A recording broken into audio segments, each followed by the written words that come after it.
ধৈর্য সহকারে ভিডিও এর কথাগুলো শুনবেন, এখানে এ সম্পর্কিত সব জবাব দেওয়া হয়েছে। যদি কারো প্রশ্ন থাকে সম্পূর্ণ ভিডিও শোনার পরেও, তাহলে সেটা কমেন্টে করতে পারবেন, তবে আপনাকে আগে সম্পূর্ণ কথাগুলো শুনতে হবে, তারপরে কমেন্ট করতে হবে। নাস্তিক এবং ইসলাম বিদ্বেষীরা দাস দাসী প্রথা, গণিমতের মাল, রাসূল সাল্লাল্লাহু আলাইহি ওয়াসাল্লামের বৈবাহিক জীবন এসব নিয়ে অকাট্য ভাষায় গালিগালাজ করে। তারপরে ইসলামকে সন্ত্রাসী এর ধর্ম বলে আখ্যা দেয়। নিজেদের মতো করে অশ্লীল ভাষায় গালিগালাজ করে। নাস্তিক এবং ইসলাম বিদ্বেষীদের মিথ্যাচার করার কৌশল নিয়ে আমার কিছু কথা আছে।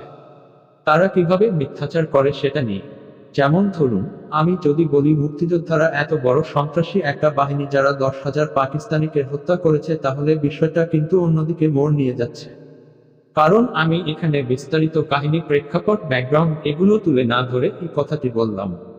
তো নাস্তিকরাও এভাবে বিস্তারিত কাহিনী, ব্যাকগ্রাউন্ড, প্রেক্ষাপট, ঘটনার কারণ ইত্যাদি বিষয় তুলে না ধরে নিজেদের মতো করে কাহিনী কেটে কেটে নিজেদের মতো শব্দ বসিয়ে গালিগালাজ করা, নিজেদের মতো অতিরিক্ত বাড়িয়ে বলে মিথ্যাচার করে।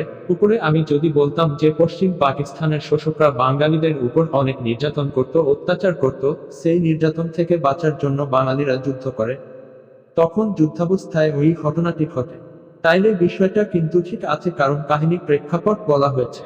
তারপরে ধরুন, কয়েকদিন আগে ইন্ডিয়াতে একটা খবর দেখলাম যে একটা লোক অন্য একজন লোকের মাথা হাতে করে নিয়ে সেখানকার থানায় পুলিশের কাছে এসেছিল। তো সেই ছবিতে সবাই লাভ রিয়েক্ট দিচ্ছিল এবং মেয়েরা এটা পছন্দ করছিল। কারণটা হলো, যাকে হত্যা করা হয়েছে, যার মাথা, সে হত্যাকারীর বোনকে আগে ধর্ষণ করে, রেপ করে, তারপর খুন করে।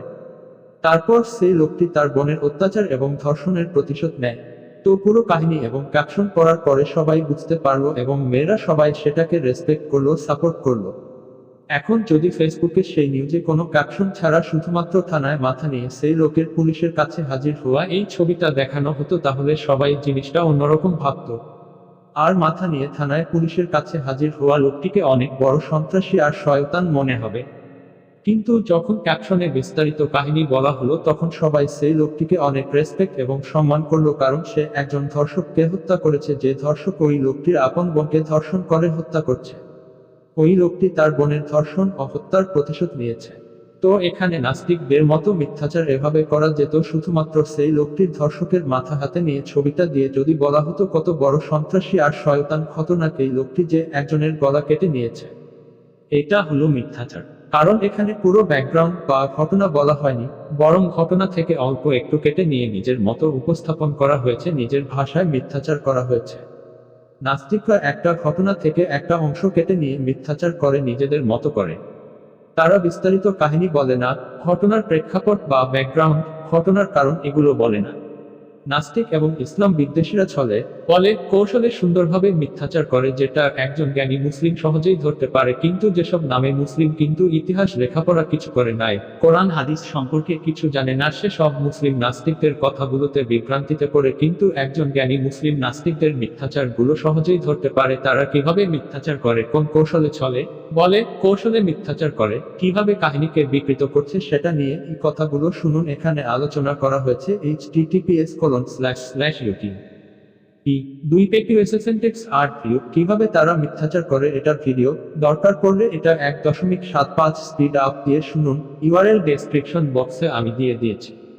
আসলে কমেন্টে লেখালেখি করে জবাব দেওয়ার থেকে ভিডিও আকারে কথার মাধ্যমে জবাব দেওয়া বেশি ভালো, কারণ এখানে গুছিয়ে ভালোভাবে জবাব দেয়া যায়, আর সময় অনেক বেঁচে যায়। বারবার লেখালেখি করার থেকে একবার ভিডিও দিলে সবাই সেই ভিডিও দেখে জবাবগুলো পেয়ে যাবে। দরকার পড়লে প্রয়োজন মতো ভিডিওর স্পিড আপ দিয়ে শুনে নিতে পারবে।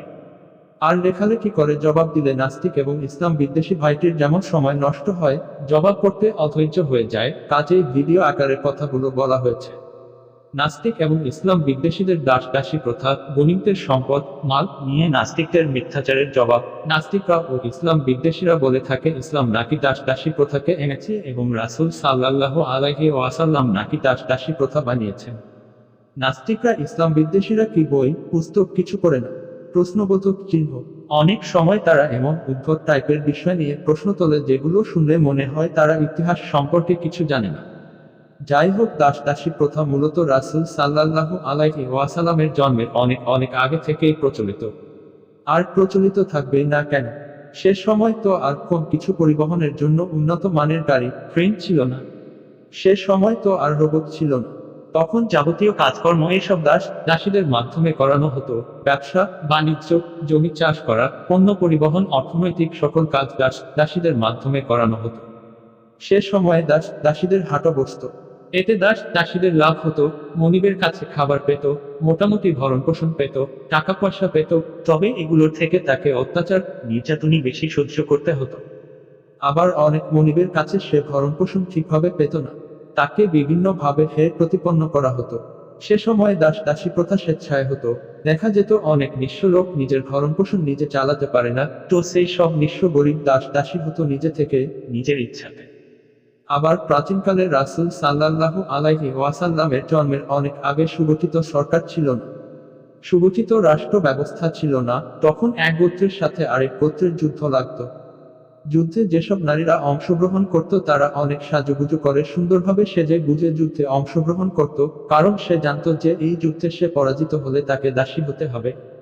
এজন্য সে সুন্দরভাবে সাজুগুজু করে যুদ্ধে যেত যাতে সে একজন ভালো মনিব পেয়ে যায়। সে সময় দাস দাসীদের সাথে ভালো আচরণ করা হতো না, তাদেরকে কষ্ট দেওয়া হতো। আবার অনেক যুদ্ধে দেখা যায় যে যারা পরাজিত হয়েছে তাদের সবাইকে হত্যা করা হয়, জেলে ঢুকানো হয়, ফাঁসি দেওয়া হয়, অর্থাৎ যুদ্ধে বন্দী পরাজিত যারা তাদেরকে গণহত্যা করা হয়। যেই দল পরাজিত হয় সেই দলের বিভিন্ন অস্ত্র সম্পদ মাল বিজয়ী দলের সদস্যদের মধ্যে ভাগ করে দেওয়া হতো, আর যুদ্ধে বন্দী নারীকে দাসী হিসেবে হাটে তোলা হতো।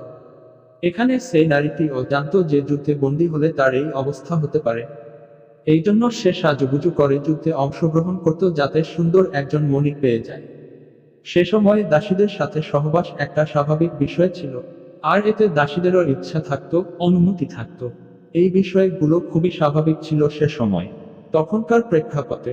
এছাড়া সে সময় একজন পুরুষ অনেক বিবাহ করত। এর একটি কারণ হচ্ছে তাকে তার প্রতিপক্ষ গোত্র বা শত্রুর হাত থেকে বাঁচার জন্য তার অধিক সন্তান লাগবে 10 জনের বেশি, যেটা দিয়ে সে প্রতিরক্ষা ব্যবস্থা গড়ে তুলতে পারে, যেটা একজন স্ত্রীর পক্ষে কষ্টকর হয়ে যায় অধিক সন্তান জন্ম দেওয়া। এই জন্য একাধিক স্ত্রী গ্রহণ করত তখনকার সময়ে একজন পুরুষ, যিনি গোত্রের প্রধান বা অন্য কেউ। রাসূল সাল্লাল্লাহু আলাইহি ওয়াসাল্লামের জন্মের অনেক আগে থেকে, প্রায় 3000 বছর আগের থেকে এরকম প্রথা এরকম নিয়ম চলে আসতেছে তৎকালীন সময়ে। উপরের বিষয়গুলো রাসূল সাল্লাল্লাহু আলাইহি ওয়াসাল্লামের জন্মের আগে থেকেই হয়ে আসছে। মূলত এসব বিষয়গুলো দাস দাসী প্রথা হিন্দুদের ব্রহ্মার মাথা হতে এক জাতির মানুষ ব্রাহ্ম, তার নিচের অংশ হতে আরেক জাতির মানুষ, তার আরেকটু নিচের অংশ হতে আরেক জাতির মানুষ, এবং সব শেষ অংশটুকু থেকে যে জাতির মানুষ হয়েছে সেটাকে ক্ষত্রিয় নিচু শ্রেণী বলা হয়। অর্থাৎ ক্ষত্রিয়েরা উপরের 3 জাতির মানুষদের দাসত্ব করবে। এজন্য দেখবেন অনেক হিন্দুদের নামের শেষে দাস থাকে, যেমন সুশান্ত দাস। এখন হিন্দুরাই আবার এই দাস দাসী প্রথা নিয়ে মুসলিমদের কটাক্ষ করে, মুসলিমদেরকে খারাপ বলে এবং ইসলামকে নিয়ে বিদ্রুপ করে, যেটা দেখলে আসলে খুব হাসি পায় যে দাস দাসী প্রথা হিন্দুদের সেটাকে ইসলাম কমানোর চেষ্টা করছে। ইসলাম আস্তে আস্তে আস্তে দাস দাসী প্রথাকে মুক্ত করেছে, ইসলামকে নিয়ে কটাক্ষ করে সেই হিন্দুরাই, যেটা পাগলের প্রলাপ ছাড়া আর কিছু নয়। রাসূল সাল্লাল্লাহু আলাইহি ওয়াসাল্লাম দাস দাসীকে মুক্ত করার জন্য উৎসাহ দিয়েছেন। অনেক সওয়াব অর্জনের মাধ্যম ঘোষণা করা হয়েছে দাস দাসী মুক্ত করার মাধ্যমে। ইসলামে বলা হয়েছে যে দাস দাসীর সাথে ভালো আচরণ করতে হবে। মনিব যা খাবে দাস দাসীকেও তাই খাইতে দিবে, মনিব যে পোশাক পরবে দাস দাসীকেও সেই মানের পোশাক দিতে হবে। মনিবকে নিষেধ করা হয়েছে অন্য কোনো মানুষের কাছে দাস দাসীকে দাস দাসী বলে পরিচয় দিতে, দাস দাসীকে পায় ছেলে মেয়ে খাদেম মানে সেবাকারী হিসেবে পরিচয় দিতে বলেছে। অন্য কার সাথে একদম ভালো ব্যবহার করা হচ্ছে মানুষের কাছে, এতে দাস দাসী কষ্ট পাচ্ছে না, তার সাথে একদম ভালো ব্যবহার করা হচ্ছে। ইসলাম দাস দাসীকে মুক্ত করার ব্যাপারে উৎসাহিত করেছে, দাস দাসীকে আজাদ করা বা ছেড়ে দেওয়ার কথা বলা হয়েছে। তার মানে ইসলাম যুদ্ধবন্দিনী নারী এবং দাস দাসীদের ক্ষেত্রে কত সুন্দর ব্যবহার করতে বলেছে। প্রশ্ন হতে পারে যে ইসলামে একবারে দাস দাসী প্রথাকে বন্ধ করে দেওয়া হয়নি কেন? উত্তর হলো, যদি সেই সময় ইসলামে দাসী প্রথাকে একবারে বন্ধ করে দেওয়া হতো, হারাম ঘোষণা করা হতো, তাহলে এই যে তৎকালীন সময়ে যত অর্থনৈতিক কার্যক্রম, ব্যবসায়িক কার্যক্রম, জমি চাষ করা দাস দাসীদের মাধ্যমে করানো হতো, যার কারণে দাস দাসী প্রথার সাথে তৎকালীন সময়ে সামগ্রিক অর্থনীতি জড়িত ছিল। যদি সে সময় দাস দাসী প্রথা হারাম ঘোষণা করা হতো একবারে, তাহলে সে সময়ে অর্থনীতি স্থবির হয়ে যাবে। যার কারণে দুর্ভিক্ষ দেখা দিত, যেটা তখনকার মানুষদের মধ্যে একটা জটিলতার সৃষ্টি করত। এই কারণে ইসলাম একবারে দাস দাসী প্রথাকে হারাম ঘোষণা করেন, বরং ইসলাম আস্তে আস্তে সুন্দরভাবে দাস দাসীকে মুক্ত করার ব্যাপারে উৎসাহী করতে করতে এই দাস দাসী প্রথাকে একদম শূন্যের কাতারে নিয়ে এসেছে বর্তমানে। এক্ষেত্রে অনেক সুন্দর একটা সলিউশন ইসলাম দিয়েছে। যেখানে অন্য সম্প্রদায় যুদ্ধবন্দিনী নারীকে এবং যুদ্ধে পরাজিত আটককৃত লোকদেরকে গণহত্যা করা হতো, গণহারে ধর্ষণ করা হতো, সেখানে ইসলাম কত সুন্দর সদস্য হন দিয়েছে একটু চিন্তা করে দেখুন। রাসূল সাল্লাল্লাহু আলাইহি ওয়াসাল্লামের জন্মের আগে থেকে এক গোত্রের সাথে আরেক গোত্রের রাজনৈতিক কারণে বা অন্য কোনো কারণে যুদ্ধ লাগলেই তখন পরাজিত গোত্রের আটককৃতদের দাস দাসী বানানোর পরে তাদেরকে নানান রকম ভাবে অত্যাচার করত, এক পর্যায়ে হত্যা করত, আর পরাজিত গোত্রের অস্ত্রসহ যাবতীয় ধন সম্পদ মাল বিজয়ী গোত্রের সদস্যদের মধ্যে বন্টন করা হতো। সেখানে ইসলাম কত সুন্দর সলিউশন দিয়েছে একটু চিন্তা করুন। ইসলাম দাস দাসীর সাথে ভালো ব্যবহার করতে বলেছে। মনিক যা পড়বে, যা খাবে, যা ব্যবহার করবে সেগুলো দাস দাসীদের জন্য বরাদ্দ রাখবে, যার কারণে মনিব আর দাস দাসীর মধ্যে থাকা খাওয়া এসবের দিক দিয়ে কোনো পার্থক্যই থাকবে না। এর পাশাপাশি ইসলাম দাস দাসীকে মুক্ত করার জন্য আরো বেশি উৎসাহিত করেছে। দাসীদেরকে স্ত্রীর সম্মান মর্যাদা দিতে বলেছে। বর্তমানে এই সময় 2021 সালের দিকেও যদি কোনো দেশের সাথে অন্য কোন দেশের যুদ্ধ লাগে, তাইলে যুদ্ধে পরাজিত বন্দী সদস্যদের জেলে ঢুকিয়ে ফাঁসি দেওয়া অথবা গণহত্যা করা, যুদ্ধে পরাজিত বন্দী মহিলাদের ধর্ষণ অত্যাচার নির্যাতন করে মেরে ফেলা হবে, এবং যুদ্ধে পরাজিত দলের ব্যবহৃত বিভিন্ন অস্ত্র সহ জিনিসপাতি মাল সম্পদগুলো বিজয়ী দলের সদস্যদের মধ্যে বন্টন করে দেওয়া হয়। এটা একটা স্বাভাবিক ব্যাপার এবং এই বিষয়গুলো গত 500 বছর আগে থেকেই দেখা যাচ্ছে। বর্তমানেও এই বিষয়গুলো আছে। যেমন ধরুন, বর্তমানে কোনো কারণে ভারত এবং চীনের যুদ্ধ লাগলো। এখন এই যুদ্ধে ভারত বিজয়ী হলো, তারপরে চীনের যেসব সৈন্য ভারতের সেনাদের কাছে বন্দী হবে তাদেরকে জেলে দিয়ে পরবর্তীতে রাষ্ট্রদ্রোহিতার মামলা দিয়ে ফাঁসি দিবে, আর চীনের নারী সৈন্যদের গণধর্ষণ তারপরে জেনোসাইডের মতো কাজ করবে। তারপর চীনের বিভিন্ন অস্ত্র সম্পদ মাল মিসাইল সবকিছু ভারত দখল করে নিবে, ভারতীয় সৈন্যদের মাঝে বিতরণ করবে এবং নিজেদের যুদ্ধের কাজে ব্যবহার করবে, অর্থাৎ চীনের মালগুলো ইন্ডিয়া দখল করে নেবে। বিষয়টি যদি আমেরিকা এবং রাশিয়ার এর মধ্যে যুদ্ধ লাগে কোন কারণে, সেক্ষেত্রেও এমন হবে। বাঙালিদের মুক্তিযুদ্ধেও এমন হয়েছিল। পাকিস্তানিদের অস্ত্র এবং মালগুলো বাঙালিরা দখল করে নিজেদের যুদ্ধের কাজে ব্যবহার করেছিল। বিষয়টা একটা স্বাভাবিক বিষয় বর্তমানে বিশ্বে সবার কাছে। এখন 1400 বছর আগে যখন রাসূল সাল্লাল্লাহু আলাইহি ওয়াসাল্লাম ইসলামের দাওয়াত দিতে লাগলেন, ইসলাম প্রচার করতে লাগলেন, তখন আরবের কাফির মুশরিক এবং পৌত্তলিকরা রাসূল সাল্লাল্লাহু আলাইহি ওয়াসাল্লামকে এবং তার সাহাবীদেরকে অনেক অত্যাচার নির্যাতন করতে থাকে।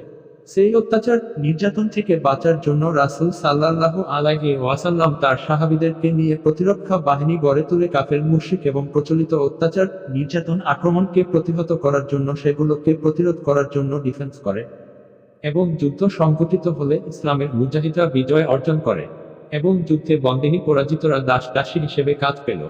যদি ইসলামের মুজাহিদরা পরাজিত হতো তাহলে এইসব মুজাহিদরা তখন কাফের মুশরিক এবং প্রচলিত দাস দাসী হিসেবে কাজ করত এবং তারা অনেক অসহনীয় নির্যাতন করত, অত্যাচার করত, এমনকি গণহত্যাও করত ইসলামের মুজাহিদদের। আর মুসলিমদের সম্পদ মাল গুলো কাফের মুশরিক এবং পৌত্তলিকরা ভাগাভাগি করে নিত নিজেদের সৈন্যদের মধ্যে। সেখানে ইসলাম দাস দাসীদের সাথে এমন ব্যবহার করতে বলেছে, এত ভালো ব্যবহার করতে বলেছে যে মনিব এবং দাস দাসীদের মধ্যে কোনো বৈষম্য থাকবে না, এবং ইসলাম দাস দাসীকে মুক্ত করার জন্য উৎসাহিত করেছে। দাস দাসীকে মুক্ত করার জন্য অনেক সওয়াব অর্জন ঘোষণা করা হয়েছে। আর যুদ্ধে পরাজিত কাফের মুশরিকদের অস্ত্র এবং ধন সম্পদ মাল গুলো ইসলামের কাজে ব্যবহার করেছে। ইসলামের মুজাহিদদের সৈন্য মধ্যে বন্টন করা হয়েছে, যেটাকে গনিমতের মাল বলা হয়। উপরের আগের আলোচনা বিস্তারিত কাহিনী সবকিছু বলার পর, প্রেক্ষাপট বলার পর, ব্যাকগ্রাউন্ড বলার পর, ঘটনার অবস্থান কারণ এগুলো বলার পর আপনাদের কাছে গনিমতের মালের বিষয়টি, দাস দাসী প্রথা এসব বিষয়ে একদম স্বাভাবিক মনে হবে। আর রাসূল সাল্লাল্লাহু আলাইহি ওয়াসাল্লাম গনিমতের মাল সম্পদ হিসেবে নিজের জন্য যেটা পেতেন সেটাকে তিনি 5 ভাগ করতেন, যেগুলো তিনি অন্যদের মাঝে বিলিয়ে দিতেন, অসহায় দুস্থ গরিবদের মাঝে বিলিয়ে দিতেন, নিজে কখনো ভোগ করতেন না। অথচ প্রেক্ষাপট অনুযায়ী, ব্যাকগ্রাউন্ড অনুযায়ী তিনি সেগুলো ভোগ করলেও পারতেন, কোনো সমস্যাই ছিল না। তারপরেও তিনি সেটা ভোগ করেননি নিজের বিলাসিতা করার জন্য, সবকিছু ব্যয় করেছেন ইসলামের জন্য, ইসলাম প্রতিষ্ঠার জন্য। মহান আল্লাহ জিহাদ করতে বলেছেন শুধুমাত্র আল্লাহর জন্য, ইসলাম প্রতিষ্ঠার জন্য। কোনো গণিতের মাল পাওয়ার জন্য, গণিতের মাল পাওয়ার আশায় যুদ্ধ করতে বলেনি, সবকিছু আল্লাহর জন্য, ইসলাম প্রতিষ্ঠার নিয়তে। কারণ আপনারা দেখুন, যখন রাসূল সাল্লাল্লাহু আলাইহি ওয়াসাল্লাম মক্কা বিজয়ের পর হুনাইনের যুদ্ধে কাফের মুশরিকদের বিপক্ষে, তখন ইসলাম বিজয় লাভ করে, ইসলামের মুজাহিদরা বিজয় লাভ করে এবং যুদ্ধে পরাজিত আটককৃত বন্দী প্রায় ৬,০০০ মুশরিক এবং কাফেরদের তখনই একদম মুক্ত করে দেওয়া হয়। যারা দাবি করে রাসূল সাল্লাল্লাহু আলাইহি ওয়াসাল্লাম গণিতের সম্পদ মাল লাভের আশায় গণিতের মাল ভোগের জন্য, বিলাসিতা করার জন্য জিহাদ করেছে, তাদের এই দাবিটা একদম মিথ্যা। কারণ রাসূল সাল্লাল্লাহু আলাইহি ওয়াসাল্লাম কিন্তু পারতেন যে হুনাইনের যুদ্ধে, এত বড় একটা যুদ্ধে ৬,০০০ কাফের মুশরিকদের সৈন্যকে ক্ষমা না করে, সম্পূর্ণ মুক্ত করে না দিয়ে তাদেরকে দাসী বানিয়ে বিক্রি করে বিপুল পরিমাণ সম্পদ আর অর্থ দিয়ে অনেক বড়লোক হতে পারতেন, অনেক ধনী হতে পারতেন বিলাসিতা করার জন্য।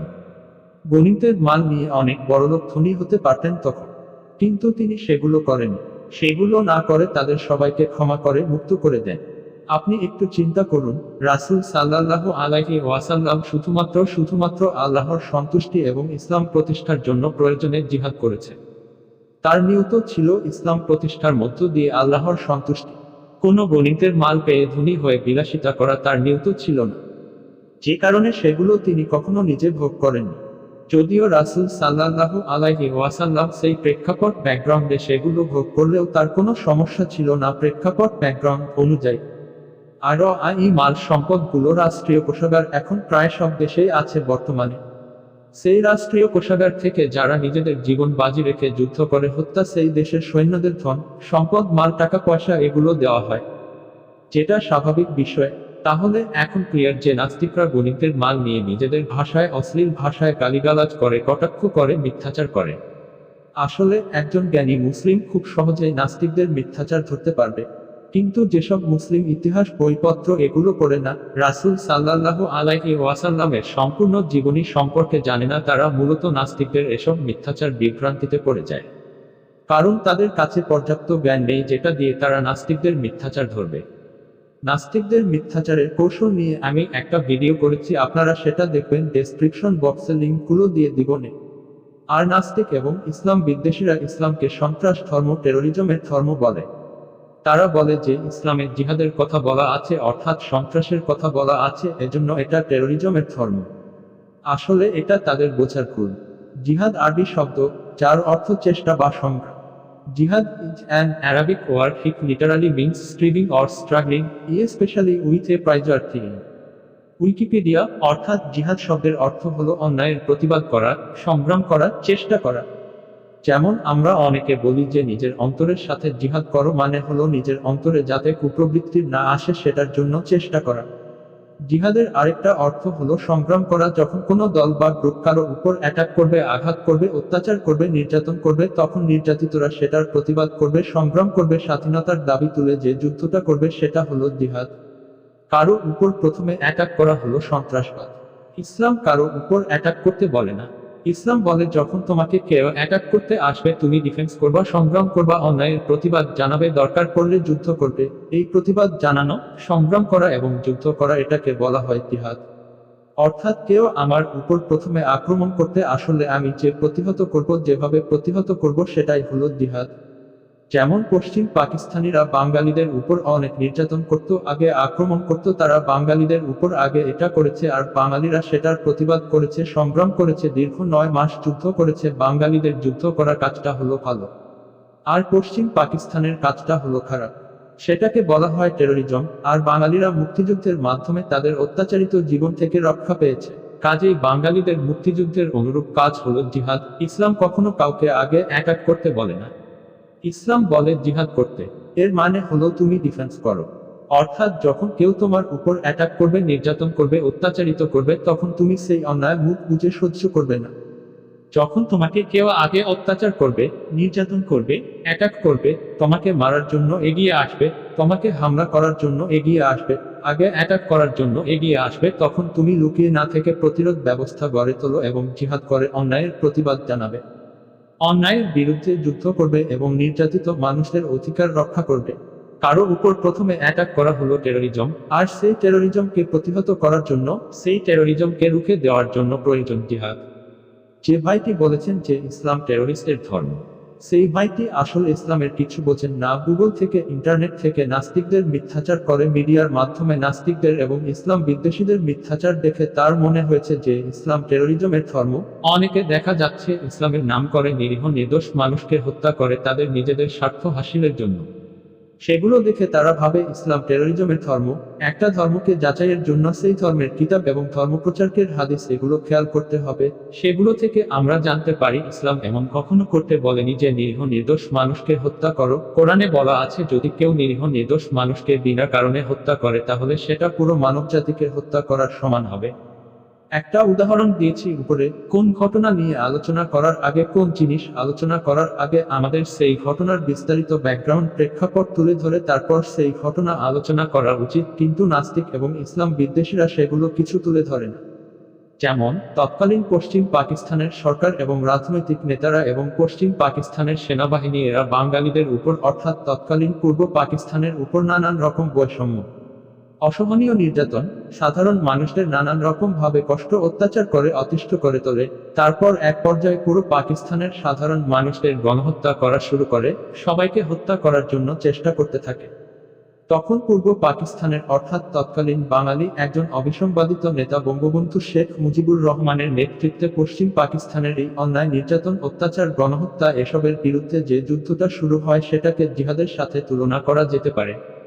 অর্থাৎ পশ্চিম পাকিস্তানিরা আগে যেটা করল সেটা হলো টেরোরিজম, আর তাদের এই টেরোরিজম থেকে বাঁচার জন্য বাঙালিরা যেটা করছে সেটাকে জিহাদের সাথে তুলনা করা যেতে পারে। বাঙালিরা বঙ্গবন্ধু শেখ মুজিবুর রহমানকে আদর্শ আইডল মনে করে, আর মুক্তিযোদ্ধাদের অনেক সম্মান প্রদর্শন করে থাকে। পুরো বিশ্বের কাছে এই যুদ্ধ ছিল ভালো, কারণ এই যুদ্ধের মাধ্যমে বাঙালিরা তাদের অত্যাচারিত জীবন থেকে মুক্তি পেয়েছে। বাঙালিদের এই যুদ্ধ জিহাদের সাথে তুলনা করা যেতে পারে। অর্থাৎ যেটা মূল কথা সেটা হলো কারো উপর প্রথমে অ্যাটাক করা, অত্যাচার করা, নির্যাতন করা, এগুলোকে বলা হয় সন্ত্রাসবাদ। আরও আইন সন্ত্রাসবাদকে রুখে দেওয়ার জন্য, প্রতিহত করার জন্য যেটা দরকার সেটাকে বলা হয় জিহাদ। ইসলাম কখনো কাউকে কারো উপর আগে অ্যাটাক করতে বলে না, নির্যাতন করতে বলে না, অত্যাচার করতে বলে না। ইসলাম বলে যখন তোমাকে কেউ অ্যাটাক করতে আসবে তুমি ডিফেন্স করবা, অর্থাৎ জিহাদ করবা। কাজেই ইসলাম সন্ত্রাস দমনের ধর্ম, সন্ত্রাস রুখে দেওয়ার ধর্ম, সন্ত্রাসকে প্রতিহত করার ধর্ম। এই বিষয়ে আমার একটা ভিডিও করা আছে, কিছু কথা বলেছি সেখানে, আমি ডেসক্রিপশন বক্সে লিংক দিয়ে দিব, আপনারা সেটা শুনে নেবেন।